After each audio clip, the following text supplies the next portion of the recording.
So welcome to another episode of the Impact Sessions with me, Nick Bramley. This week, I've got a title called Recruitment is Easy. There are loads of candidates out there.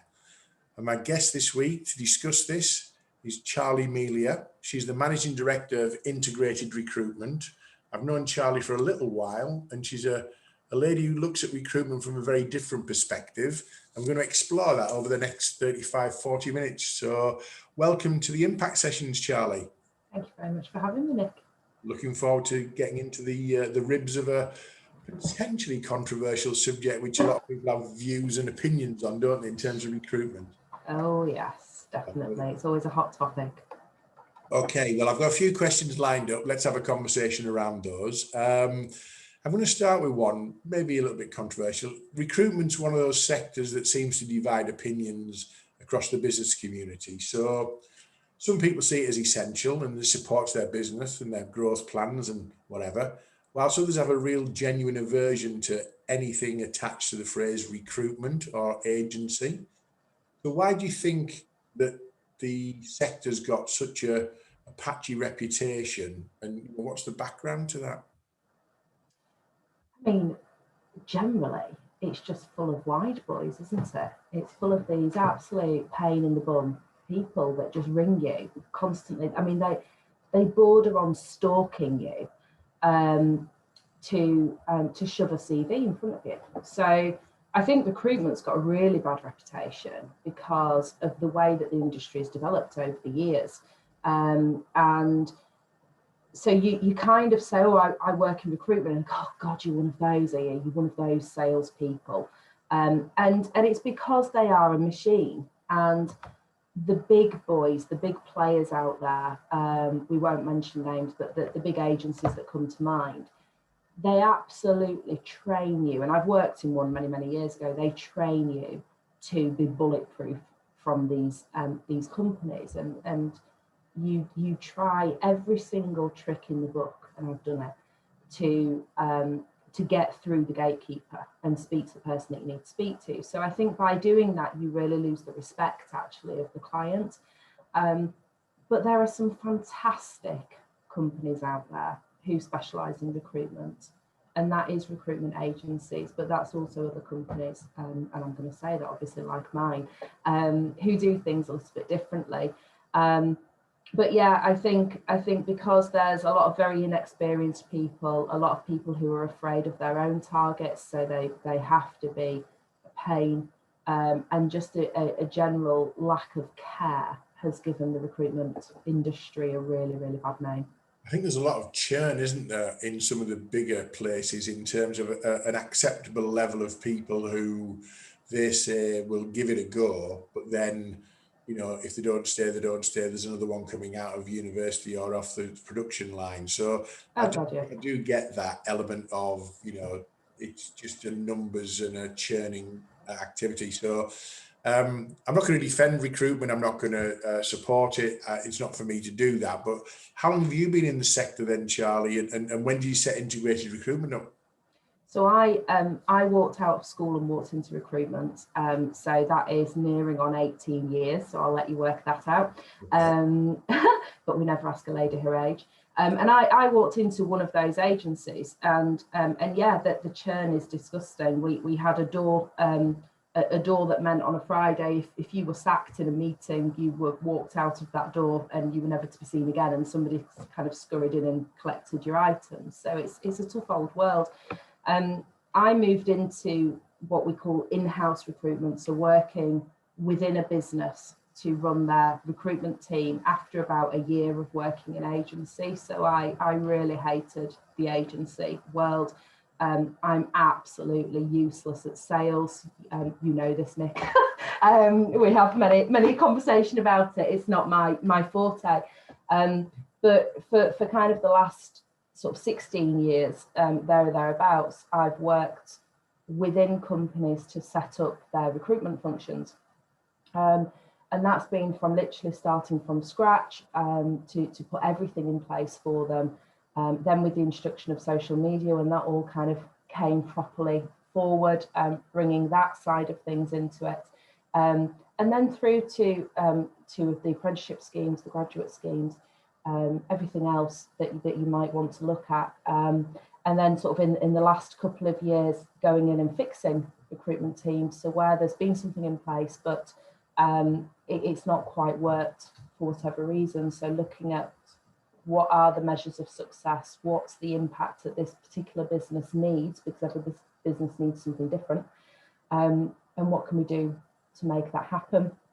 That very much sounds like a platform for then taking that internal recruitment experience into the establishment of integrated recruitment. Is that exactly? What was the catalyst for that then, Charlie? What was the thing that said, I'm going to do this for myself? And when so was I've had this burning desire to work for myself for a long time. I come from a stream of family members who are all business owners, so I've kind of got it ingrained in me that's what you do. And actually on honeymoon, which must be, I don't know, 8 years ago, I sat, my poor husband, I sat and planned my business out then.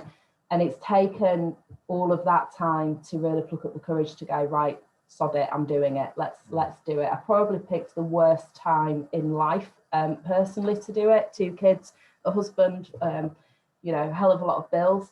And I also started the business in February this year, which was pretty much 5 weeks before the pandemic hit, which was incredibly unfortunate timing. So I was made redundant last year from my last role, and it was a redundancy that I instigated. I said, I've done what you need me to do. You should have brought me on a contract. And I can see that you're getting rid of a load of people, so let's just have an adult conversation.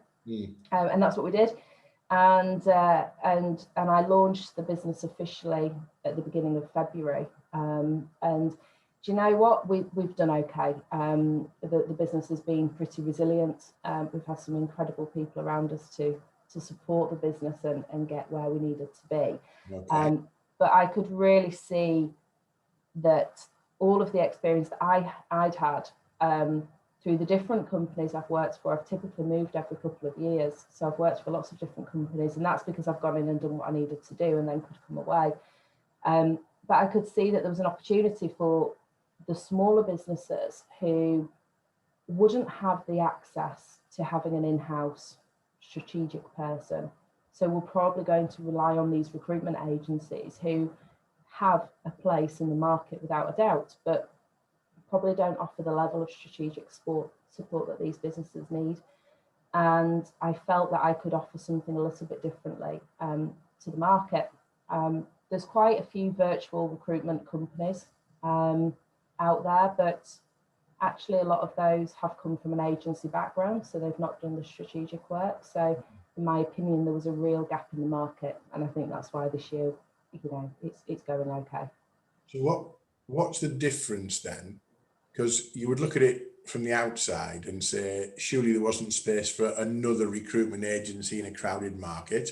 Yeah. Loads of online models, as you say, emerging on an almost daily basis. Yeah. And the title of this podcast, Recruitment's Easy Because There's Loads of Candidates Out There. Timing was interesting, to say the least, but it's gone okay, but you're doing things differently. Do you want to try and capture for us a little bit about, why that's different? Because I don't think you'd have survived doing a traditional recruitment route, would you, if you'd have been in 2020 in the eyes of an international pandemic? I don't think. Yeah. I mean, I think the easy route would have been to say, okay, I'm a recruitment agency, because everybody gets that.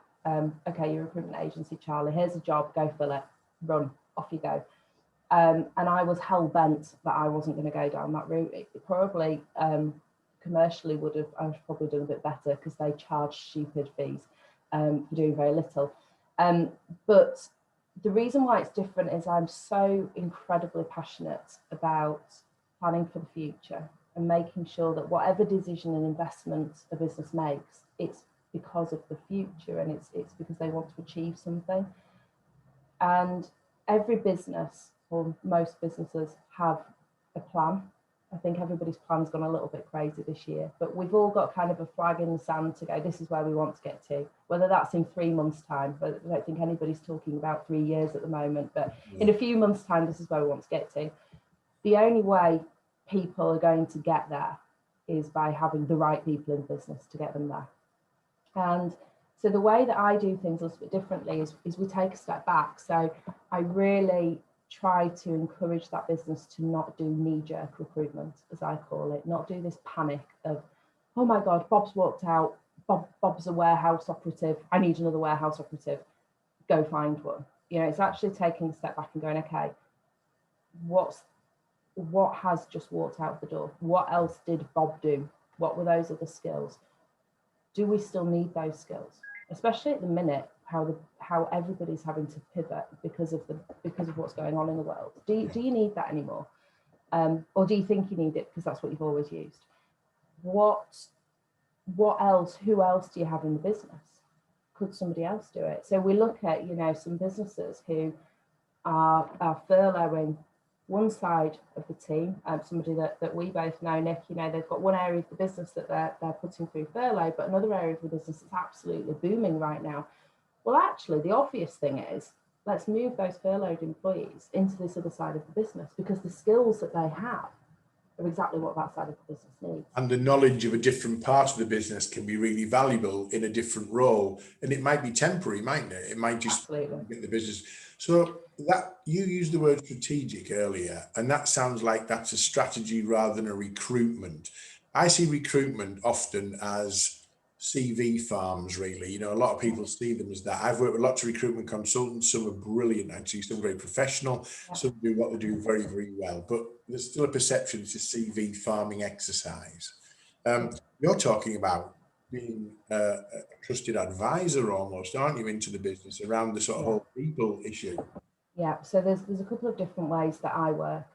So I work in a one or team for the future, which is kind of that one-off piece of recruitment. So I've had a few clients recently who are very, very small businesses taking on their first employee, and they still need a level of strategic view. They're thinking about, I know I need somebody, but I don't actually know what I need. So we work through that process. We create the job description, we create the advert.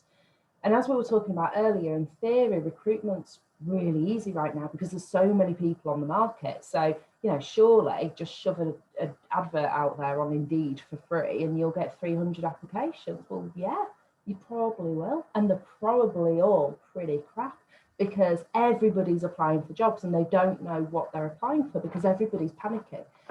So hang on a second then. So the candidates themselves who are applying or putting themselves out there on Indeed, they're being touted for or applying for jobs that they don't know that they want because they've got nothing at the moment. So a job's better than no job. That doesn't fit with your one for the future thing, though, does it? Absolutely not. So what I need to do is work with these businesses to go, of course you could do that, but how do we test that this is the person that truly wants to work for your business? How do we test that this is the person that you really want for the business? And it's not just a fit for now, a fit for today. It's not just this panic recruitment. So so my role in that is kind of trying to put the reins on a little bit and going, okay, let's just do this differently. Let's understand what it is that you need. Let's understand what our story is to the candidates, because there's a way of writing your adverts to make people exclude themselves from applying. So that's one way of getting the numbers down. Regardless, you're just going to get a heap of applications at the moment. It's the way of the world. So the value add is actually having someone there who truly understands your business, truly understands what it is that you're looking for, and can do all of the screening, whether that's paper and normally the whole telephone interviewing side of things, so that you get a true shortlist. So the last couple of roles that I've filled in this particular manner, they've had anywhere between 80 and 250 applications for one job, but there's only actually been 2 to 4 that have met their criteria, which has meant that that manager has only had to meet 2 people out of all of those and then being able to fill it. Because so without your support or without your input, they'd have to do the whole screening process on those numbers. What would that screening process be? Would it be accurate? Would it be based on, I've had enough now, it's Thursday afternoon, yes, no, yes, no, yes, no. Is it get to that sometimes with people where they're just, you know, I've stopped looking or I've stopped seeing because I've just been overwhelmed with numbers. Yeah, and quite often what will happen is they'll see one CV and they'll go, that'll do, I'll have them. Wow.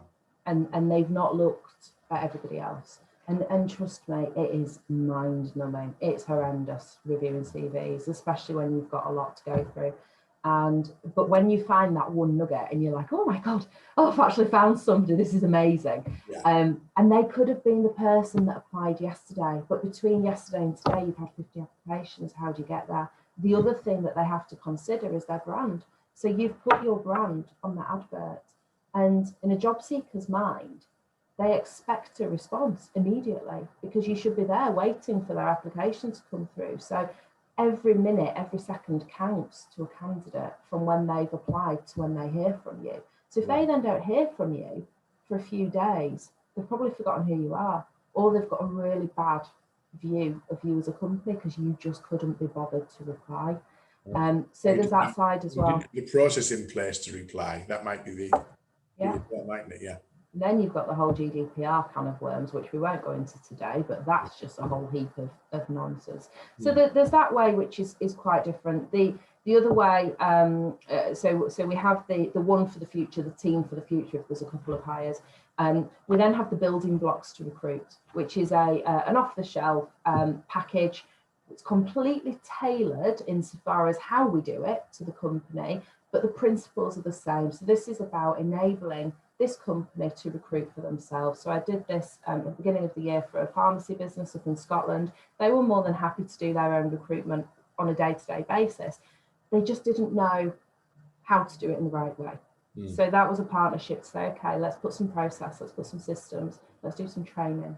Let's give you all of the tools you need to allow you to do it, and then off you go and you do it. So that was a really nice piece of work, and it made them feel really comfortable. We're still in touch. But they don't need me to do the day-to-day recruitment because a lot of that is shop staff, which, to be honest, they could pop an A-board outside the shop and hire somebody. Yeah. The final one is the managed service. So this is all about being your integrated recruitment partner, hence the name of the business. So this is providing you with a recruitment team, somebody who is part of your leadership team, working with you strategically to get you the right people at the right time into the right roles. That's interesting about working at the leadership team level, because recruitment's a profession. It's you know, there are qualifications involved potentially. I know people can start without anything, but there's a route to professionalism in the sector. And yet it doesn't seem to have the same elevated level of perception as maybe your accountant, your financial advisor, your solicitor, etc. And yet, if you're going to recruit someone, you're going to spend a lot more a year on that recruit than you're ever going to spend on your professional services fees. Yeah. So why do people not view recruitment as a profession? Why do they not value that so much as they should do you think? I think it's a mix. If I'm honest, you're absolutely right. Recruitment is the core relation really in the professional services industry. Yeah, it's probably one of the most important pieces, because if you've not got the right people, your business isn't going to do well. Probably a mixture, I think, because of the recruitment agencies, and they don't add the value. They will be professional, but they don't add the value in that strategic arm. So they're seen as a service provider, a supplier of CVs. Internally, you tend to get a bit more kudos than what you do as an agency. But even so, yeah, you're still not seen as being that that level of importance, shall we say. I think, do you know what, and this is a bit cheeky, but I think it's because recruitment people have a bit of a gift of the gab. You know, yeah, we're probably not the most highly educated people, and we're not going to come out with all of these wonderful sentences and fancy words and everything else. You know, I say it as it is. Anybody who knows me knows that I do that. But what we do know is how to recruit people. We do know how to identify the right people. We do know how to challenge. We are willing to challenge and push back. And really everything that we do makes a direct impact to the business financially. And that's either through saving money or by having the right people to enable the business to make more money. But it's also about, you know, the reputation. It's also about team dynamics. If you get the wrong person in a team, you can destroy a lot of good work and all that kind of thing. I'm going to throw some phrases at you. I won't do the Yorkshire accent. I can probably do it without trying. I've got a great gut instinct for people. I can tell in the first 15 seconds if someone's right for us. I know my business and what we need better than anybody else outside of the business. I've been recruiting for years. Why would I need any help? And using a recruitment service is expensive. Now, I've got clients in all sorts of sectors. Some use agencies, some don't, some use those phrases. Talk to me about gut instinct. Talk to me about I know best. And talk to me about I don't need anybody from outside my business telling me what to do. Because that can't be right, I guess. What's your response to those kind of phrases that you must hear? Because I've heard them as a you know, I'm not in recruitment. I've heard those being said at a boardroom table, etc. What's your view on that then, Charlie? So gut instinct is a really interesting one, and it's something that we talk about actually when we do development around recruitment and selection with managers, because we all have gut instinct, of course we do, and you know, and it's there from donkey's years ago as to why we've got gut instinct. But what happens with your gut is it's the halo horn effect. So if you've decided before you've even met somebody that you're going to like them, you do everything you can to prove to yourself that you were right. Of course I'm going to like you. I'm going to give you the answers. I'm going to ask you a question. I'm also going to answer it for you. And this person never speaks because your gut's told you that you like them and they're going to be good. Equally, you might just see somebody and you might see how they amble in, and you think, oh no, they've not got what it takes. So I'm going to do everything I can to prove to myself that they've not got what it takes. And it's a really common thing that happens. And I kind of urge everybody to test themselves with it, because you know, it's a bit like you look at a plate of food and you think, oh, I don't like the look of that, so I won't like it. And you have to really convince yourself that actually it tastes beautiful, it just looks horrendous. Gut instinct has its place, and I will always say I have a very good recruiter gut, and I think that's actually just donkey's years of being around and knowing the warning signs rather than really gut. It's just knowing the flags as they come up. What I will always challenge people on with gut is there's a reason why we're talking, and there's a reason why you want to try and do something differently. And if you've always relied on your gut, then maybe we need to test that gut, because the gut's not quite worked. The other thing is, though, Charlie, if you're relying on your gut, you must, if you trust it, you must have no issues with people in your business because your gut has been right all the time. Everybody must be perfect. People who've got a good gut instinct have still got some challenges in the business. So is that gut actually working potentially? And actually, if you've got a number of different people making decisions throughout the hiring process, is everybody's gut aligned?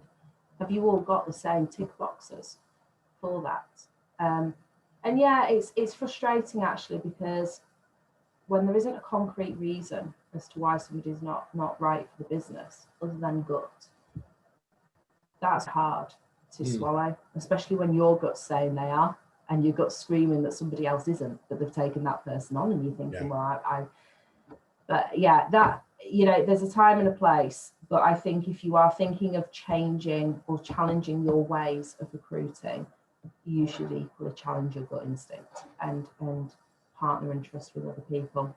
It's intriguing that we validate or otherwise our own decision making subconsciously, isn't it? You know, that I like this guy or this lady, so I'm going to give them an easy ride in the interview, in the application process. I'm probably going to, never thought of that before, I'm going to help them to answer the questions easier. And actually, I didn't take a shine to that particular person who's maybe sat in a strange way in reception, maybe not making eye contact, things I'm a bit concerned about. So I'm going to give them a rough ride. They've got a sweaty palm. That's always one. People don't like that, you know. Well, they're going to have a sweaty palm. They're probably absolutely terrified and sat in a suit, you know, in the middle of summer. They're going to be a little bit damp. But yeah, I've had people get rejected because of a sweaty palm before. I would say, Charlie, it's okay to reject somebody for a limp handshake, though. Surely, that's got to be a red flag to anyone, isn't it? Yeah, if they do a little wet A wet limp shake is never good. Yeah, practice your handshakes, listeners and viewers, because that's a good first impression or otherwise. Okay. You mentioned about strategy earlier. You mentioned about setting integrated up to be something slightly different, or well, very different to a lot of places, in the fact that you're effectively an internal recruiter, aren't you, with an external perspective. So is there more to it? Is recruitment just the start of your relationship with your clients then, Charlie? Where does that, where does that fit in terms of the people strategy, etc.?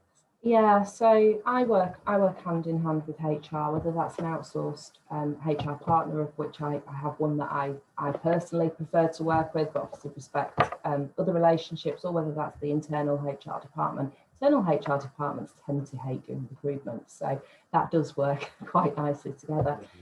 And yeah, I'm really passionate about, it's not just about filling a job. It's not just about putting a bottom on a seat. It's everything. It's what's your employer brand? When we start looking to the future, and it is hard to look to the future, but when you actually look at who have you got in the business right now, where are they going? So you start there. What is your matrix of people internally? Because you will have some people who are plodders, and that's great because we all need a plodder, who are never going to do anything particularly wonderful, but they're going to keep the business going. Safe pair of hands, always turn up on a Monday morning. Absolutely. Never going to set the world on fire, but they're going to get the job done. They're probably not going to give you any grief either, to be fair. No, they're just going to come in, do what they need to do, go again. That's fine. You're then going to have your ambitious, your rising stars, whatever you want to call them, the people who are going to keep moving up. Then you've got the people who need to leave as well, for whatever reason, they have to leave the business. So you've got kind of these different boxes that you look at, and you go, okay, I'm going to use Bob again. I quite like Bob today. So we're going to use Bob as an example. Bob is going to retire in 5 years. So what does that mean from a talent strategy perspective? Well, that means that we have Bob's in a purchasing managing role, and we have an assistant purchasing manager. Okay, well, in 5 years, we can get that assistant purchasing manager to be ready to take Bob's job on. So that's that.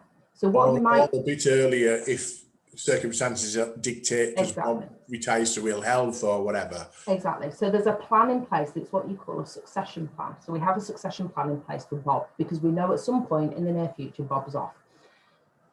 So what people tend to do is that if Bob's going, oh, we need a purchasing manager. Well, no, actually, because you've got Bert, who's the assistant purchasing manager, and actually with a bit of development, Bert can be Bob. So what you really need is an assistant. That's the bit that you need to recruit. Now, wouldn't it be great with 5 years notice to think, well, actually I'm paying into an apprenticeship levy, and that's already going in because I've got a certain level of payroll bill and I'm paying into it automatically. So actually I don't take an apprentice on, and I'll use my levy, and I'll save some money, and I'll give somebody a fantastic opportunity, and they can within 5 years become the assistant purchasing manager. So we look at replace Bert, who replaces Bob, and move it up the food chain with a plan. Yeah, exactly. So we start with looking, in an ideal world, you start with looking at what's your current team. How does that sit against your business strategy? So which parts of the business are you focusing on? Is your business going to kind of change and pivot because of what's going on? And where do we see ourselves needing to grow and recruit? Then you ideally map out, okay, well, we think that, this particular area of the business we're going to really push e-commerce as an example right now. We're going to really push that. So that means we need more web developers, all that kind of jazzy side of things. Okay, so who we work out where our talent pools are. Who are these people that we're going to want to attract? Because we might not want to attract them right now, but we might want to attract them in the future. That's then when you start thinking about your employer brand. So how do people know who you are and where you are, and that you are an employer of choice? Well, that's all about, in theory, your sales and your marketing. It's how you are perceived as an employer in the market.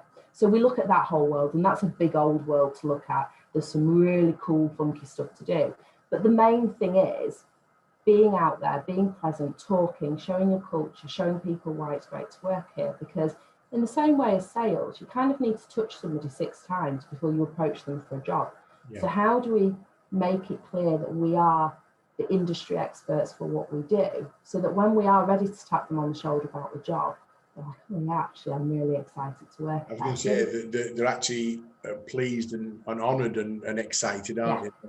Let me just tell you a story in reverse of that, because that was an interesting proposition about what talent you've already got in your business. One of my clients, who I shall remain nameless, had a guy who was a frustrated marketeer. He was a digital marketeer out of interest. He had a hobby and he enjoyed what he did and he knew what he was talking about. And he spent 2 or 3 years trying to tell the business that they should be investing more in digital marketing and how you could help them. But he had a job. His job wasn't anything to do with digital marketing. It was something else. It was an operational kind of job. And over a period of time, he was getting more and more frustrated about the lack of digital investment by the business. And it was like, we should be doing this and I could help you. I could do this. Listen to me, whatever.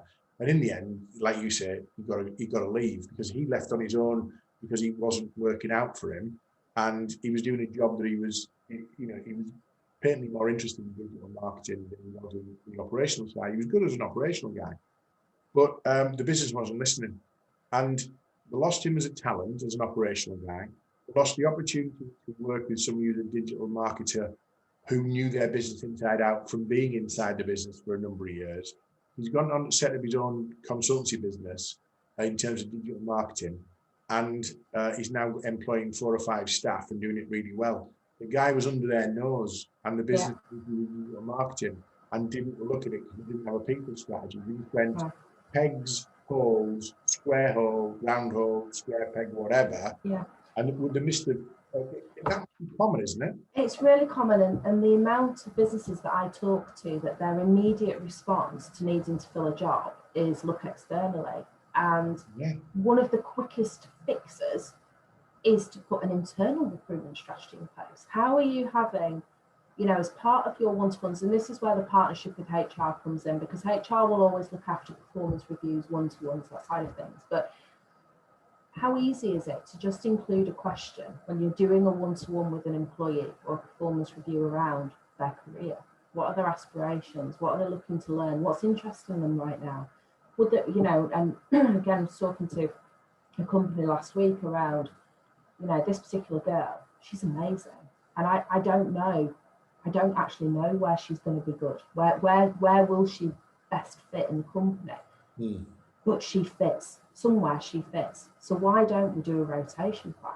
Why don't we give her some time, and a decent amount of time, not a week, a few months, in a few different departments, let her get a really good understanding of how the business works, because actually I see her being a leader for the future. And by her getting that grounding, she's going to understand it in a lot more detail and be able to come up with some ideas. And quite like you say, quite often it's under your nose and you've just not asked the right question. And just because somebody's come for one particular job doesn't mean that that's the job that they're great for. And I think by having a partner who's dedicated to you as a company, who spends time on site, who's involved in your meetings, who has their own cup in the kitchen, and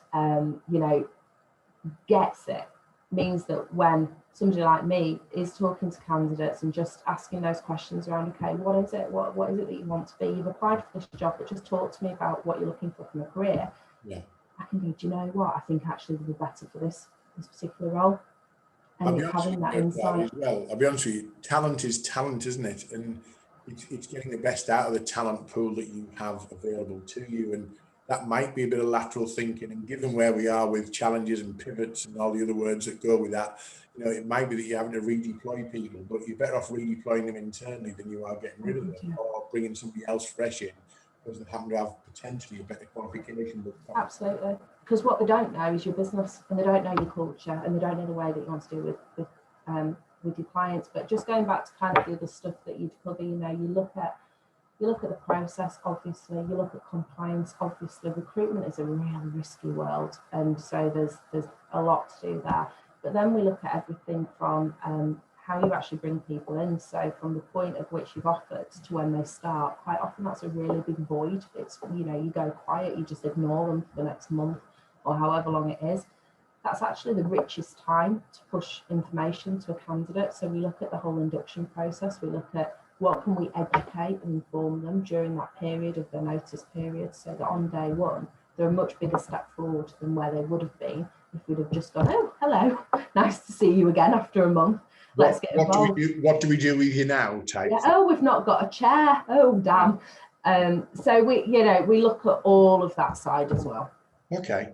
Couple of final things. Do you reckon you can convince any business owner to the value of using a professional like yourself, or are there some people who are just never going to be open to the idea of using, a professional to support their people, strategy, their recruitment, and their integration?